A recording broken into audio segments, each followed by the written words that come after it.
We will just run it. Run the ball. David, why didn't we run the ball more inside the 5-yard line? What a transition, man, from the off the camera to on the like record. That? Yeah, it was Professional very over smooth. here. Yeah.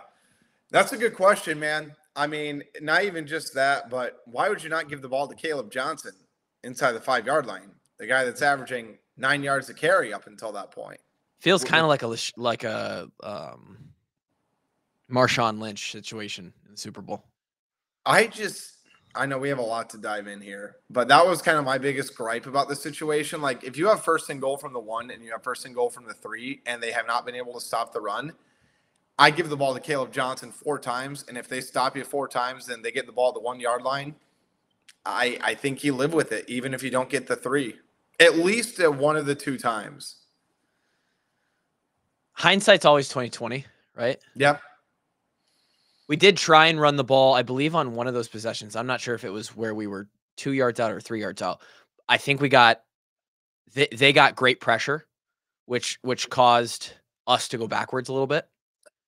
And I think that's something that gets lost in translation when you're just looking at things on paper, and you forget that Iowa State has players that make plays too. Yeah, they're getting paid NIL dollars to make plays and win games too, and so like they made a great play on that. But I think so too. I think they were Iowa was running a 14 personnel, and my big gripe about that was, one, you took out Caleb, because again, I like Kamari Moulton. I think Caleb's has a high upside. Be in the game. Yeah, absolutely. And when was he in the game? It was when they scored the 3-yard touchdown, right? He was in. They scored. He could essentially do no wrong. There was no reason why he shouldn't be in the game. And the other part is when Iowa lined up in 14 personnel, they had, with all due respect to Johnny Pascuzzi, asking him to block Dominique Orange one-on-one. That's exactly why that play failed. I mean, that's just not a good matchup that he's not going to win the majority of the time, with all due respect to him. I do feel like we were more creative play calling wise. It's one of the things I wrote down on the notes here after I just watched the press conference from yesterday, where David Eichel did not ask a question, by the way. I did not yesterday. It was kind of just a very interesting press conference, and I was a little bit surprised that they kept tying things back to 2002, and I was obviously not around for that year. I actually did go to that Orange Bowl though.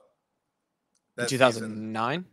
No, that was 2003 when they they played USC, when they returned the opening kick, and the game ended there. It was actually really, really weird. First time ever. Wow, you went to that game? I was at that game. Yeah, I remember that. What a full circle moment for you.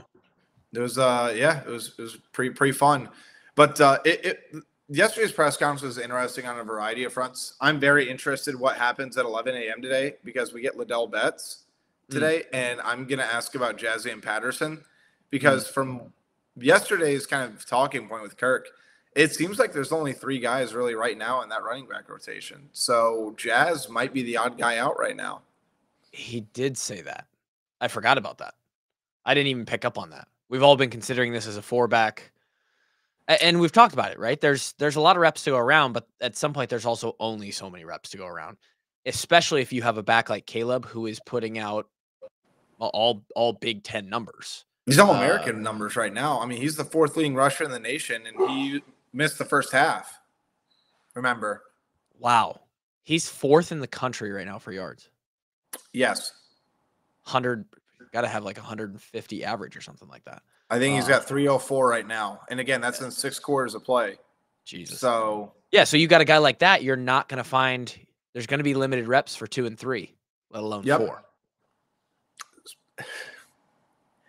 I mean, think about this too. Like LaShawn Williams, I mean, the thing that stuck out to me yesterday is it sounds like LaShawn Williams is healthy too. That's what Kirk said. He said he made a play the other day in practice where he cut, and Kirk kind of thought, oh, he's back. And he's still only getting a handful of carries right now. Interesting. It's interesting. Maybe it's something they need to dive into a little more as far as, using a fresh back. But nonetheless, the running game hasn't been much of the issue. No. Other than scoring inside the 5. Welcome in, by the way. 5 minutes in, we just jumped right back into that conversation. We're here with the KF Press Review Show that Colt and I are going to be doing all season long, every week. Wednesdays comes out around noon. They did keep tying things back to 2002, and I actually had a similar thought to that kind of, was it mid-game or after the game the other day?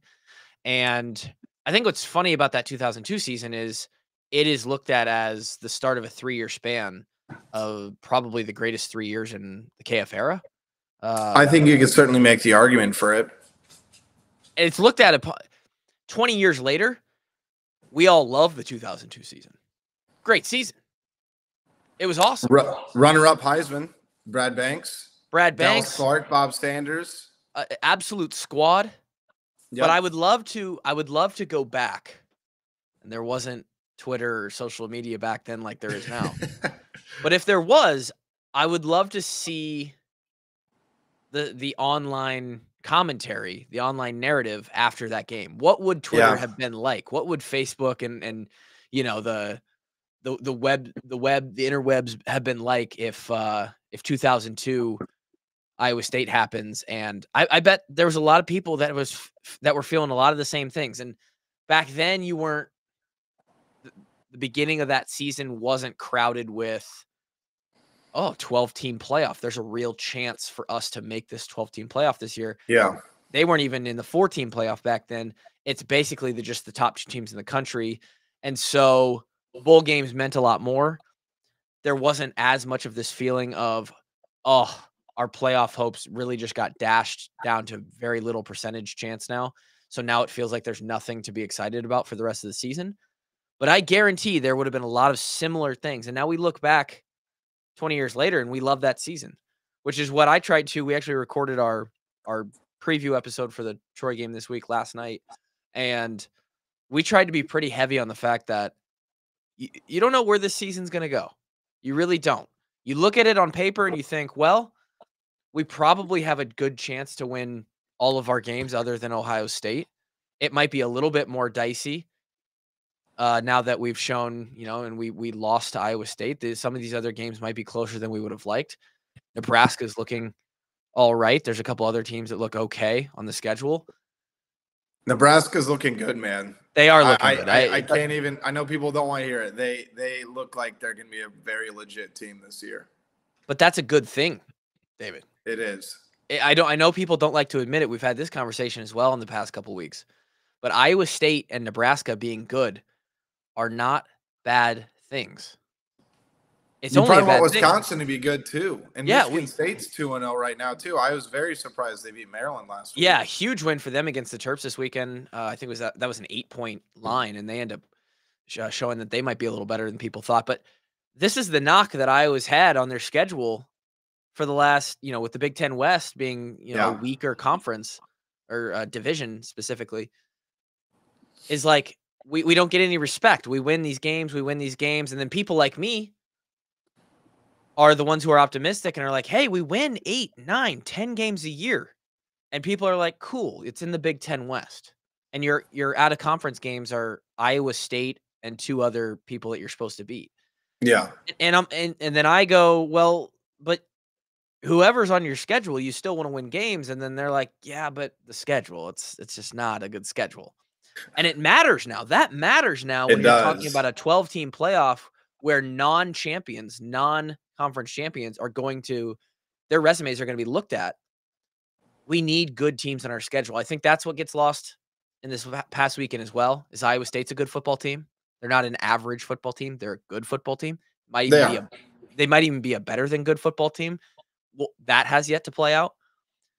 Them being good on our schedule, Nebraska being a potential. Think about it this. If Nebraska walks into it's in Kinnick this year, yeah? It is. They walk into Kinnick, the last game of the year, and we are 9-2, and they are 9-2. Think about the implications there. And if Nebraska is ranked, that's a good resume builder. Iowa State somehow does really well in the Big 12. They've got not the meat of their schedule is in their last 3 games. We actually looked at that yesterday as well, but let's say they are somehow somewhere ranked in the 15 through 20 range when it comes to the end of the season. And there are one of two losses. Maybe let's call Ohio State the other loss. These are good things for us. But Yeah. right now there's a lot of, and I'm sure you get it too. I saw you respond to the, I don't know who I it was. respond to one guy, but there's just so many right now that So, you have to some random Twitter account was like, is like, does anybody else have trouble listening to podcasts after a loss? And like, I know you and I see that, creators of the content, and we're just like, oh no, no one's clicking or downloading the shows. It's tough. And it's like, hold on though, let it wear off. Let's get a win versus Troy. Let's start building that back up. This can still be an exciting season. There's still reasons to show up every Saturday. Everybody's gonna be back into it if Iowa beats Troy and they go back to Minnesota and they go at Minnesota next week. Especially if they beat Minnesota. I'll tell you, Tyler, they have to beat Minnesota because if you lose to Iowa State and Minnesota with this team,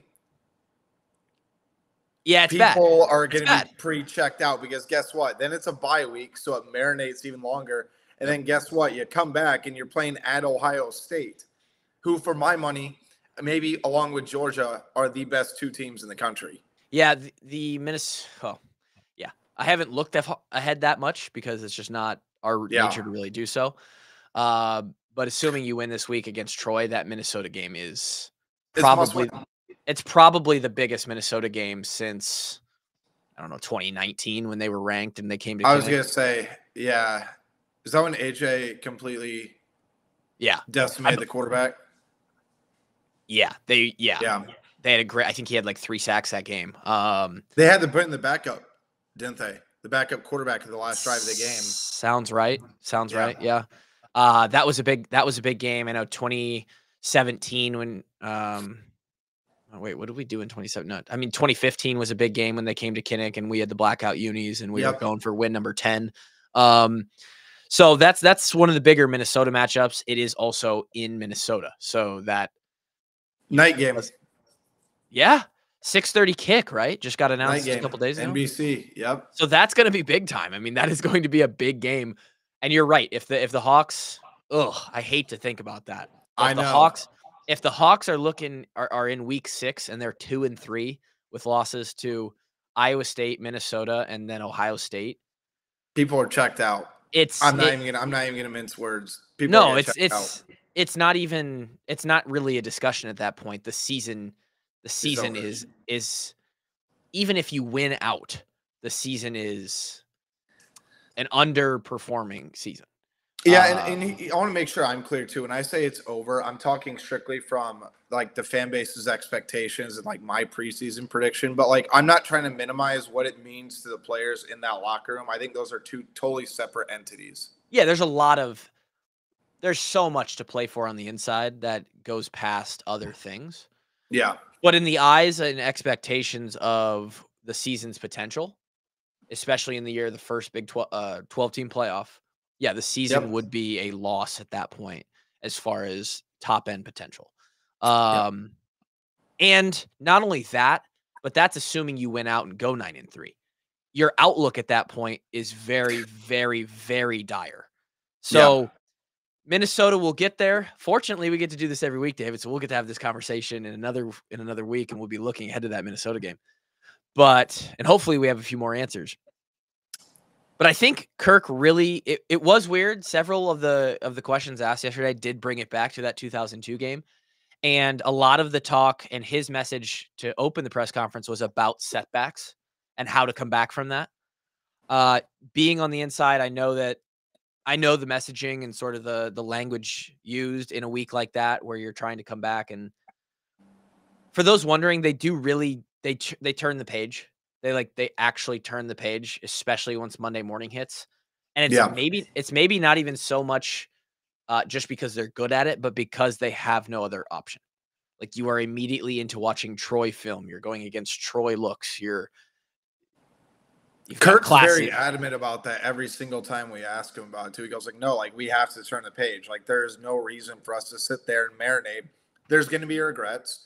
There's going to be the what ifs. I mean, I think Kirk yesterday called that 2002 one of the most disappointing losses of his career, of his life in that game. And I'll be honest, I think after this season, I think he's going to look back at this year's Iowa State game and think the same thing. I mean, Tyler, I think from my media standpoint, this was probably the most disappointing loss and collapse since North Dakota State. Don't remind me. I know. I thought about not bringing it up to give you some PTSD flashbacks. That's probably in the way they lost. It's not like the quality of opponent. It's the coaching decisions. It's the inability to execute. And it's like we saw Iowa not be able to Iowa its way to the finish line. Yeah. And that's what was so surprising about it. What hurts the most is they hang their hat on this ability to get up. So I'm sure you saw the stat. When the boys are leading by 8 points or more, they're like 72-2 in the last 74 games. I tweeted that out. That was just before the Iowa State loss too. And so we get up by 8 and you're like, cool, lock it in. Like throw your house on the money line, the in-game money line. Iowa's winning the game. Yeah. And even in a lot of those games where we've been up 8, it does get dicey at times. Or at minimum, it becomes a thing where, oh, we took our foot off the gas. We really don't feel as comfortable as we'd like to here. We do end up squeaking out the win, but people do not like what's been dubbed in our YouTube comments on this channel as turtle mode. Yeah. Where we just go into our shell. And KF, obviously a biased player under KF for 5 years, but even I can very fairly admit the way that KF leads a program offensively, or at least the culture of us offensively for the past decade, 2 decades, is there is no like foot on the gas, like let's run this thing out of the building. Yeah. There is like turtle mode is a decent way of putting it. And I don't know why. I don't know why we just get up and put the clamps on. We're capable of doing it. But I go back to that Tim Lester quote from the summer where he's like, if we don't have to make it close, like we won't. Like we'll just continue to score points. And I hope that opens Coach Ferentz's mind a little bit. But man, it backfired here this past weekend, and that's why it feels so bad. It's like, because you normally 99 times out of 100, 72 times out of 74, you walk away and you're like, ugh, didn't love it, but we got the win. I walked away from that game, though, even if they missed that field goal, even if Iowa gets that first down to end the game before they have to punt it away, Tyler, I would have said Iowa did not earn the win. They escaped. It was totally survive and advance. I mean, Iowa State completely earned that game. I'm really not going to hear any argument otherwise for it. I mean, you have they won the game. And this is where I want to go with this too. And, you being inside the program can provide a little bit of perspective. I'm just stunned by Kirk's loyalty to Cade when he hasn't proven it in an Iowa uniform. And I'm not saying to bench Brendan. I'm not saying to bench Cade because I'm not at that point. I'm not inside the practice facility. Like, I don't know. Mm-hmm. But 2 things come to mind. One, it's a little bit questioning to me because you have a Big Ten caliber quarterback as your backup. You have a guy that has won Big Ten football games and probably be starting for Northwestern right now if he decided not to transfer. But 2, Kirk Ferentz after the game talking about how they're waiting for Cade to get back into game shape. That's a completely inexcusable comment to me. I think I heard that too. And I think Coach in his coach speak throws some things out there to you guys that sometimes give off the wrong idea, and he's just saying it to answer a question. And I chalked that comment up, and you can call bullshit on me. Anybody who's listening to this, you can say that KF actually believes that that's what they're trying to do. I think that's just an answer. I think we got a more clear picture today. Most notably, it was a little comment, but when he was asked about Cade, he didn't say, he's getting there. He's doing the right things. He said the words, we are counting on him to play better. Yeah, I agree with that. And I don't know if anybody caught that. It was kind of just at the end of a few sentences. And he's like, yeah, we're counting on him to play a little better. I wouldn't even say that he would have admitted that when Petrus was struggling, or did like he backed them hard. And Yeah.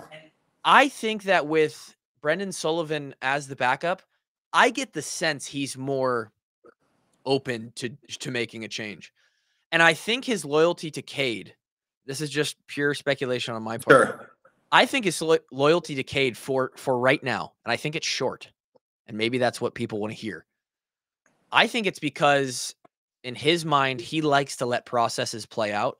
Cade didn't have last year to have a full season, really work into the groove. Now we bring in Tim Lester. I think game 1 looked great. No reason to bench him. Game 2 is the Cyhawk series. There wasn't a reason to bench him at halftime. Now you get into the third quarter, you're in a tight ball game. Is that really a great spot to bring in I a agree with backup? you on that. You can't make the change then. Guy hasn't played a rep all day. He's cold for 2 hours. And I don't think people overestimate the ability of a guy who's just been on the bench for 2 hours to come in. And he's not Johnny Manziel, right? Like, we're not going to get this like crazy spark that's like magic. So probably not a good spot to do it in the Iowa State game. Now would be the time to maybe do it. But I think the thing he's holding on to is Cade's had a camp and 2 game days under this offense. Can we give him 3 games? Like, I think we might be hanging on this next game. I think it's half. I think he's going to give him 1 half. Yeah. And Kevin said the same thing on our episode that you guys listening will hear tomorrow. Kevin agreed that maybe at halftime of this game, if it's not going well, that's a good spot. And I tend to think KF might pull. I think he might pull the trigger on that. I don't think he has a choice, Tyler, because, and again, I'm not advocating for Cade to be benched right now, because what other spot in the season outside of an injury is a good time to put in Brendan Sullivan? Right. That's what I'm saying.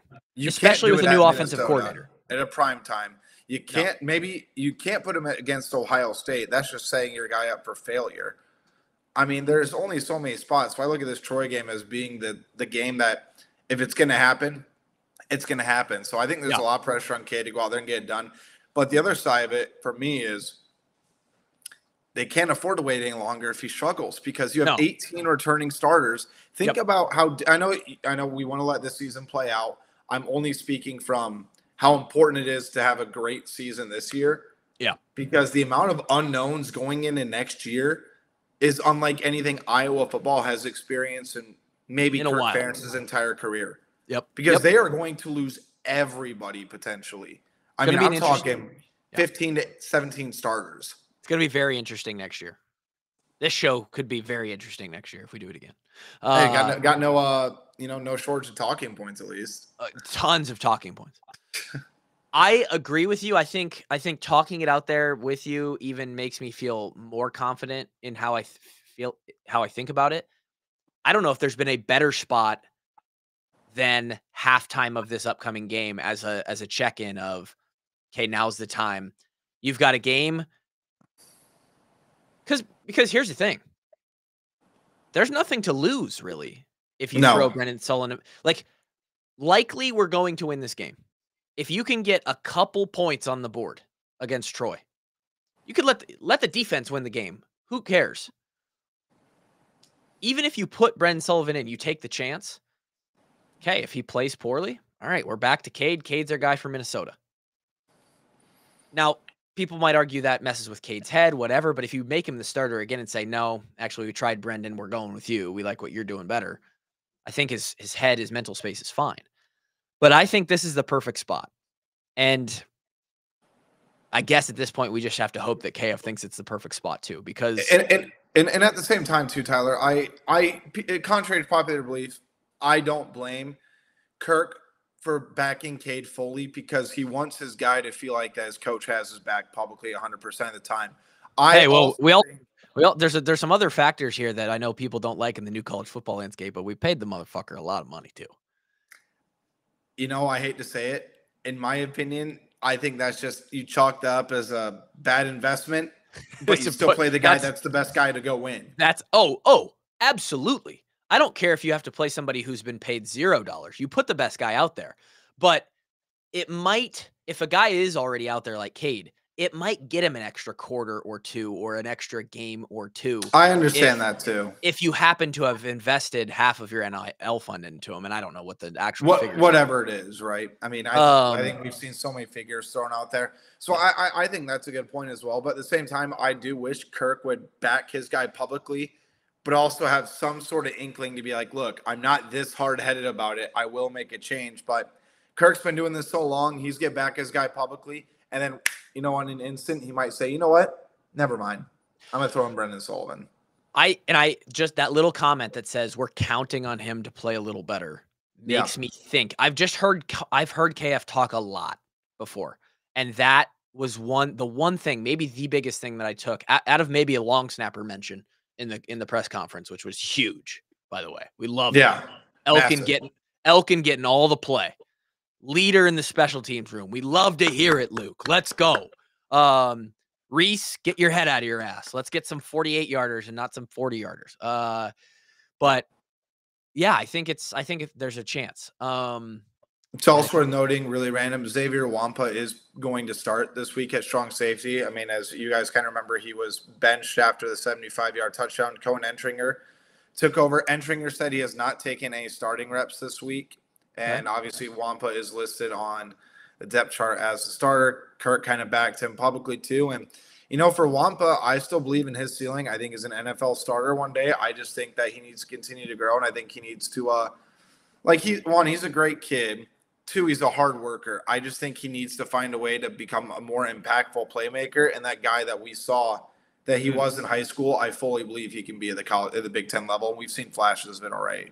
It's almost like you and I shared notes before this because I have 2 notes left, and the first one is Xavier Cohen situation. That's all I put down. We talked about this on the episode for tomorrow too, and Kevin gave his thoughts as a former defensive back / guy on the defensive side of the ball. It's interesting.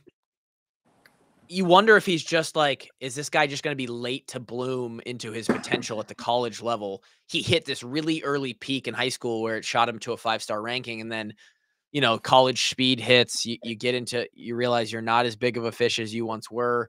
And it takes a lot of effort and learning. Oh, and by the way, the position he's playing is not easy mentally. Yeah. Like there's a lot of mental, not just physical. As much as some of the people we've had in the past make it look easy. So I agree. I think it's really tough with the expectations that he had coming in. I don't think by any means he's been a bad player for Iowa. No. It is interesting to see them make a change the other day to Cohen. And, they talked about how he's had like an incredible recovery from his injury and he has missed a lot of time as well. I guess the good news is, we're pretty deep. We've got dudes on the defensive side. It will be interesting to see that develop a little bit because I think even Xavier said after the game, maybe when he was interviewed or something that, or maybe was it today? I'm trying to. Well, I think. Are you talking about when Jay Higgins took full accountability for? Well, he took accountability, and Kevin said that Jay was being a very good teammate there. That's not. Yeah, I think we all kind of knew that too. I don't know. I thought Xavier somewhere said he understands that he needs to get better. He needs to find a way to develop more into his career and something like that. So I don't think Xavier's unaware of maybe him falling somewhat short on the 5-star expectations. I think he will be just fine. He's got one more year, right? Yeah, I mean, I've been of the belief he's going to go to the NFL after this season. He still very well could. He could have a strong final 10, 11 games and end up going. That's the other thing is we're 2 games into the season. We could look back. We could look back in 2.5 months and be like, oh, those last 10 games, actually, they're a lot changed. And to be honest, it's usually the case. Honestly, Tyler, how much when you're a cornerback or you're a safety, I mean, how much do they rely on athleticism and measurables when you're going through the draft process? And you look at Xavier Wampa, those measurables ain't going anywhere. Yeah, no, he's got it all. He's got everything that I didn't have. Last thing, I'm going to bring it back around to the goal line thing. And again, when you listen to Kirk, you have to be really, really tuned in to the subtle stuff that doesn't seem like something. And somebody asked him about whatever at the end of the press conference, and he kind of just finished with saying, we're focused on trying to score a touchdown when we're inside the 5-yard line. That's what I'm worried about right now. And again, kind of throwaway, like tongue in cheek, like made a little bit of a joke out of it, but he's pissed about that.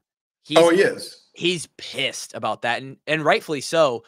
I mean, that lost in the game. I mean, I know there are other mistakes, but I mean, I think you and I are in full agreement. Like, if Iowa scores even one touchdown in those situations, the game's over. So, yeah, it hurts so bad to think about. So I think they probably put a little bit of an extra emphasis on that. Again, I like some of the motion, some of the action that was going on those goal line plays. Lester's plays look different than Brian's plays. That's for sure. Without question. And I think another, maybe you don't notice things when they're not there, but like no questions from the media and you guys today about the play calling, right? Like it's a big switch up from the last couple of years. Not to say it won't come later in the year, but Lester has not been questioned at all yet.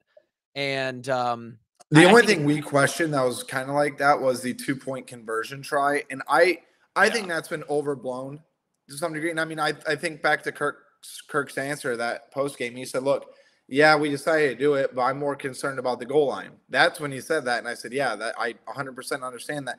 I didn't mind the call going for 2. Captain hindsight here, I would have gone for the extra point because I would trust the defense to keep him out of the end zone 2 times, but that's just me. I disagreed with the play call to throw the ball when they've had 0 success throwing the ball to that point. Yeah, I think. And they just scored from the 3-yard line. Yeah, the emphasis to go or not go, or to go for 2 or not, isn't as important as the play call once they decided to go for 2. Yeah. And I think Brady Ross, friend of the program on Twitter, made that point and said like, hey, if that is if the fade, if the fade in our offense to a freshman is the call, then maybe we just take the 1, right? Because that's not really our bread and butter. We don't have Noel or whoever their tall receiver is, Higgins. We don't have a guy like that. We don't throw fades to score points in Iowa. Well, I think about this. I mean, I think about Iowa's red zone offense for the past 7-8 years. I think the only offense I can remember even being remotely, I'll say competent when it comes to throwing the ball in the red zone and scoring was maybe one of Nate Stanley's teams. I was going to say 2019 maybe, or 20. I don't even know about that. 2018? 2018 maybe. I can't say we were great in the red zone in my senior season or overly great. So, yeah, you're right. Red zone is a huge thing. Especially passing the ball. Like, that's been a bigger issue than even just scoring or field goals. Like, they just have not had success throwing the ball. I think, again, call me a homer, bias, former player, whatever it is. I tend to think with everything I've seen from Coach Tim Lester that they will grow a lot in that area. There was a lot of pre-snap motion and different kind of look once the ball was snapped and call it trying to do too much. But when those plays do eventually get executed, those are the plays that people will be like, oh, we've got a little junk when we get down in there in the red zone. We got some spice to throw at these guys. And that's what we've been asking for. Exactly. I think now, when Caleb Johnson's run. Yeah, I would say there's 2 things people need to pay close attention to, right? One, the schemes and the things they're trying to do. It's year 1, game 3 we're going into. You have to look at what they're trying to do first, and they're adding some extra flair. So I think Tim Lester right now, to me, he's doing the right things. He's proven to be, I think, the right hire at this time. Of course, results are going to matter at the end of the day. But 2, there was a lot of talk about George Barnett, rightfully so, the past couple of years. That offensive line looks fantastic. I think the offensive line is one of the farthest things from the problem. But the other thing that we have not mentioned enough, Luke Lachey getting 0 catches is absolutely unacceptable. Yeah, got to find the tight end more. And I don't even have really much more to say about that other than, we probably have found the tight end too much due to a lack of receiving production the last couple of years. Absolutely. But we can't regress to your average football team that throws at a tight end twice and he gets no catch. Like that cannot be. That's not Iowa. So we got to find a middle ground there. And he had a great first game. I think he had 6 or 8 catches. 6 for I think he had 5 for 68. I want to say. Yeah, that's what we want. We don't want him to have 11, but we can't have 0, right? And we just have to use the weapons that we have. He's one of our best weapons. Yep. So, all that being said, here we go. Troy is on the schedule, and you got to play who you play and win the games that you can win, and that's the one we've got in front of us. So, David, thank you for joining me again on the KF Press Review Show. Everybody listening, tune in tomorrow for the preview show. Grant G-Bone, the producer, has some great one-liners in that, and we give our betting picks for the weekend.